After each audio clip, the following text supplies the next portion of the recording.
Ladies and gentlemen, welcome to the Journeyman League. It's time for serious stuff as we head one step further from the Apprentice League here in this new season, the 15A season. Lots of stuff happened, lots of new players here with Connor and Tuco having their debuts, and lots of new things happening at UCAR in this base game circuit. Pretty difficult circuit, pretty harsh circuit with different teams, different team principles, and a lot more on play for a lot of these drivers. Is it the case, Tommy?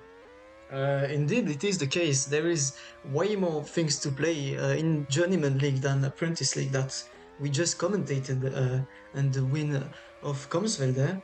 And if we're gonna say something about Jay right now, it's that Rafita and Seaworld seems to be the faster drivers. Well, it seems to be the case, but we'd have to wait for the race, as the race is the thing that's going to tell us all who's going to win, who's going to lose. You never know. You never know. Unpredictable things happen in these kind of things, especially that this is a spec series. As we head to the last lap of qualifying, as Rafita has provisional pole with a decent lap of 30.18, followed by Siwas. As you said, they have the pace. They're up top. If we're gonna say something about last season, is that it's one of the rare time that a driver won a championship, but not from the team that won the constructor championship, as it is Manbergot in Arcon Racing that won, and it was Carpathian Peaks. And for the moment, it looks like Rafita got pole position by 4 tenths of a second. Yes, he did. He still maintained his lap. He didn't improve, didn't he? Yeah, he didn't improve. That's a 30.8 but still, for CPR, Rafita gets pole position, followed by Siwas. We're going to get through quick the grid here. Rafita, Siwas in second, goes in third. Coombsville in fourth, winner of the first race of Apprentice League. Afuka fifth, third gamer sixth, Sunday driver seventh, Vituka eighth, Alex Strauss ninth, and Conan 10th. Lil on 11th, and 12th, Masca Brevas rounds up the grid. As we head to what looks like is going to be a very interesting race. It's definitely going to be interesting as there is some driver missing. There is a total of 4 drivers missing. There is one for Continuum, the other one for EcoBoost Racing, one for HRT, and the last one is Carpathian Peaks. So while they're having one driver that is doing very well, the other one is just not here. So definitely not what they want for the championship, to have a great start of the season. Well, not very optimal, but things happen. Life happens. Sometimes people have to not do stuff, but at the end of the day, it's a game, and all we have to do is to have fun. And we hope that this race gets along in a competitive manner, very entertaining, hopefully. And we see lots of spice and stuff both on the driver's perspective and from the constructor's perspective. Yeah, we'll see as we start with this first race here in the Journeyman League. And it seems like we got last second reserve, as O'Neill, a brand new driver doing his debuts here in leagues, has just joined the EcoBoost, and he's going to be reserving for Zorpa. So EcoBoost has a full lineup, although he's going to start from the back of the grid. At least he's going to have the chance, at least the team is going to have the 2 drivers to score both points for them. As we head to the start of the race, and we have full rain for starting. The lights are out and the race is on. Rafita maintains the lead first now and trying to close off for Siwas, who's putting pressure in, tries to go on the outside. Lots of contact in the middle of the grid as Rafita maintains his lead in the CPR team, followed by Siwas. Siwas is trying to put in pressure, is trying to go for the second position. And the more we go in the back of the field, the more competitive and the more stuff happening. And lots of people getting pissed off. Afuka and Coombsville out of his track, going to travel and then going out, losing out a bunch of positions in the progress as Sunday driver on 4th position. It was a beautiful move by Rafita at the lead of the race, who takes the lead by a double switchback. That was fantastic to watch. Yeah, brilliant move from Rafita. Moves in quite close. Oh, and he could have done that. The first DNF was Alexei Drozdov, who did start on the soft, gets on the into wet. P1. He gets into the lead. The good move. Rafita will try to bite back though. Lots of things happening at the start of the race. Excuse us if we haven't said anything about it. Siwas got freshly unbanned, and he seems like he's at the top of his pace. So maybe he has a shot for Riker Supernova to get the championship this year. Yeah, he looks like he has a lot of pace, and he's using it right now. He defends successfully the The switch track is drying out. Our driver's gonna go in the pits. Yeah, and it looks indeed like it's time to go to the pits. Pretty interesting here that we have the weather, and we'll see how it goes if we have any more changes with this weather here. It looks like Siwas on the soft tires, Rafita on the medium tires tries to put in pressure. He needs to have that pace. He needs to push in and not commit much of a mistake.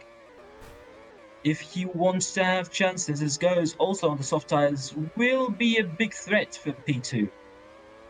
Goes on the inside, makes a double overtake. He'll be not only a threat for P2, but a threat for the lead. As Seawolf will overtake, nearly pushed to the wall, and goes back to where he was. Pretty positive outlook for those. We are seeing some very aggressive but very respectful driving from the top three at the moment, while on the second pack right behind, things are a little more dangerous as they're getting pushed off quite oftenly. Rafita's losing out. He's lost out a lot of time. The gap is showing, and visually, there's a big difference between Goes and Rafita. We'll see if he can catch up, though. He has the medium tires, and the race has just started. Only on lap 6 out of 24. The race is long, and we'll see how it pans out. As Goes and Seawolf are getting closer. Goes with the slipstream, trying to make something out of this, but it looks like not yet. He's getting closer. He will try to make it on the inside through to the straight. Seawolf still maintains the inside. He will have the advantage as Goes slightly has a little bit more speed. Will he make the overtake? Seawolf with a big mistake and Goes heads and goes to P1. Brilliant move, but a not so good mistake from Seawolf as he just lost out on P1. That he makes even more mistakes. He goes on the grass again, loses out a lot of speed, and Rafita getting to him. Rafita here, someone getting closer. You should say again, commentator skills. We can praise viewers. Yeah, it's the comeback of the curse. Again, it is the commentator's curse. I'm talking about Rafita and Siwas. They both make a mistake at the same moment. One in turn 2, one in turn 3. So yeah, maybe the curse is real.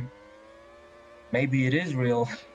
Maybe you're on the lookout to not praise any more drivers. Rafita on the gravel loses out time, invites Lil Wun, who's from out of very far.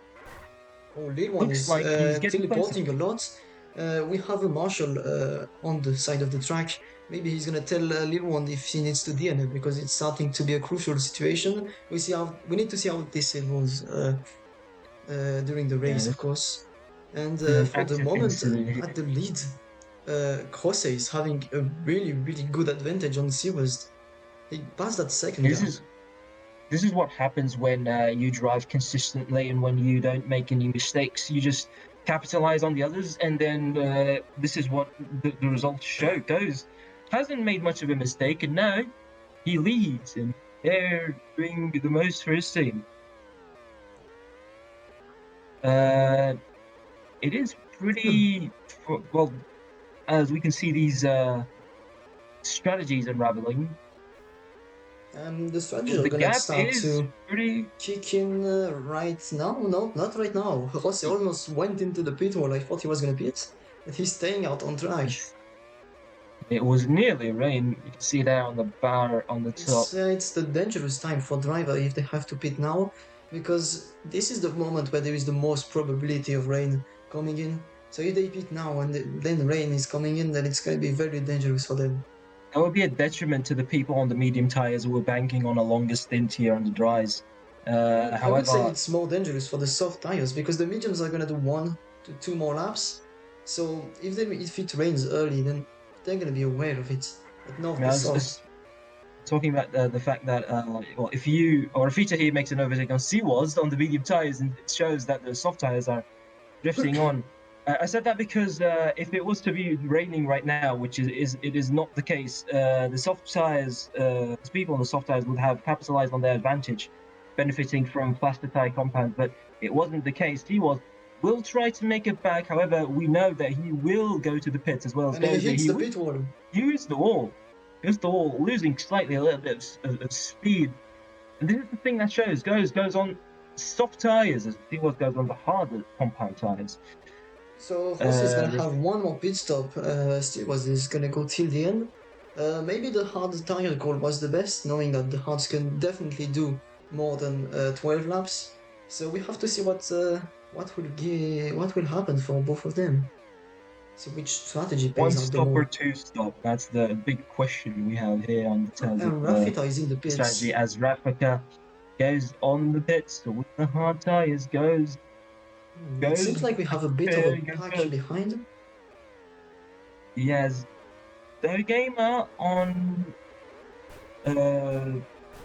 not so much worn tires, fighting Rafita. As Rafita's got pushed to the grass as their gamer. And Siwa is making a lot of mistakes. And Siwa was just not quick enough. Just not quick enough. He doesn't have the speed. Rafita will try to make it wide. Not really. And it's a miracle no one hit the pit wall. As Siwas looks like he's coming out on top. If he has enough speed, he goes on the grass, stops the game on his tracks, and Rafita benefits from that, going on to P2. And the biggest benefit person out of all of this he's gaining and gaining and gaining because other people are fighting between each other and losing out time. As Lil One has gone into P3 and between the two teammates, he was and well done. They have the smallest gap between each other. Seawalls will try to make the overtake. Does he have enough though? He doesn't through the hairpin, so he'll have to wait to go to a corner with enough of speed advantage to make the overtake. A bit of contact between them. Friendly contact, as they call it. As we head to the hairpin. Still not yet, but the slipstream's going to play. Seawolf goes to the outside. Little One defending, breaking a little bit late, losing out. And Seawolf, he's now in P3. And the rain. Looks like rain is coming. The rain is coming. Little One using that advantage. Seawolf with a little bit of mistake. He goes onto the gravel. They both break and Seawolf gets back position, but they both lose out a lot of time. And this is the best thing that could have happened to Jose in first place. He's gonna go in the pits with 5-second gap to P2. He's gonna go probably on intermediates. And yes, he is, and everyone is gonna go in the pits, so this is a huge advantage for him. As the one more pit stop he usually needed to do is now gone, so he's just 5 seconds ahead of P2. That is Provision and Rafita. I don't know if you could call it luck. I don't know if you would call it skills, but I say that it's a combination of both and goes. With his consistency, managed to be brilliant out of this race and do lots of progress, and now he's P1. Yeah, and the two Raja Supernova. There is the two Raja Supernova in P2 and P4 that have tried the gamble to stay out and not pits, hoping for more sun. But I don't think it's staying out because this rain is going to end. Yep, this rain is going to stay till the end of the race. It's even going to get worse. Seawolf pits for wets, and the other field is still on intermediates. Batuko, will he stick the overtake for P3? Not really. Seawolf having a little bit more pace. And Batuko will try to we did not really see him the whole race, but he's here. He's in the important positions, fighting for the podium in his debut. So, yeah, great racing from him. Yeah, brilliant driving from him, as he will try to go on the inside. He doesn't have enough speed to see what on what looks like the better compound tire here in the wet, says that the track is absolutely soaking wet here, giving advantage to Seawolf compared to field. However, I don't think that he has enough laps to make up the difference. as we're in the middle of lap 20, going into lap 21. And no, This goes crosses the line. he did lose 1 second to Jose in the final lap, like in the last lap. The gap was around 7.8, now it's 8.6. So Jose is doing a Yeah, masterclass right now with the soft he tire has a call lot. and just staying out of the danger and contacts. It's just a dominating win. It's brilliant driving. This is giving me vibes of no hacks. I think it was no hacks in Journeyman League season 13A, when in the first round in Spain he did get lucky. No, not lucky. There was no rain, but if I remember correctly, he won by 14 seconds. So this was a domination from him. So maybe this is gonna happen again. Never know, as well, well, that is quite the far thing to say, because that gap of 8 seconds is very hard to catch up to, as long well as we have the last 2 laps of this race. With this game having shorter lap times, I don't think it's going to be enough, and we can already say congratulations to Goes. Maybe we don't want to curse him. We don't want The to curse commentator Goes, as curse is he. still here. Let's not talk too Yeah, early. let's not talk too early until he crosses the finish line. Yeah, Then remember, we can say there is a something pit about wall it. in the final corner. Remember about that. Still, as he crosses to start the final lap, I do not think that he's going to lose out. The gap is shrinking, It's but I not don't shrinking think enough. it's enough. It's not shrinking enough. It's not enough. Not And enough. in the meantime, we have a battle for P6 between Comsfeld, Lil One, and Gamer. We see the two rivals of Apprentice League of last season just going at it again. So it's great to see them battle this time too in They other will league. try to just. Well, They'll I'll try let you to finish that. capitalize on every single But point here. Little one Rossi rounding up the pushes final the game corner. off the track Rossi wins as the opening goes round in 8 brilliant seconds. drive. Yeah, it's a brilliant drive from Goes, as he absolutely nails down the strategy, as Rafita comes second, and then Siwaz goes third, Batuka fourth, Fuko fifth. Lil One will come out on sixth position. Coombsville seventh, the game at eighth, Connor ninth, Sunday driver 10th, Masca Brevas 11th, as our replacement driver Onya goes into last place. That's better than nothing. That's better than not having a driver, actually. And his Indeed, it debut. is better. It's just sad that his teammate Rozdov DNF'd in the second lap. Could have been some That's interesting true. points. And then he crosses the line. The race is done, and Goes brings home an incredible race. Fastest lap, complete domination, 9 seconds through the field. Rafita and P2 in CPR doing all his job, but still not enough to come after Goes. He was trying his best, but not much of enough. He goes back into third, completing the podium. Batuka in fourth, very good race for a debut. Fuko fifth, pretty good racing as he comes out on top of the midfield. Lil One sixth, good racing. Cumsville, after a win in the Prince League, doing his thing, coming in seventh. Third game at eighth. Some good racing, but not enough to beat out the others. Connor, good pace, relatively speaking. Sunday driver in P10, doing his thing. Masca Bravas in P11, and Onair, the replacement driver, P12, as well as his teammate who has DNF'd from the race pretty early on. So it was a pretty brilliant race we had here. Lots of events, lots of things happening, and quite clean, surprisingly, for this amount of people. I hope you have a good day, and we See we you head out next and look time in out Hungary. yeah, exactly. Cheers. Have fun, and yeah, good day to you all.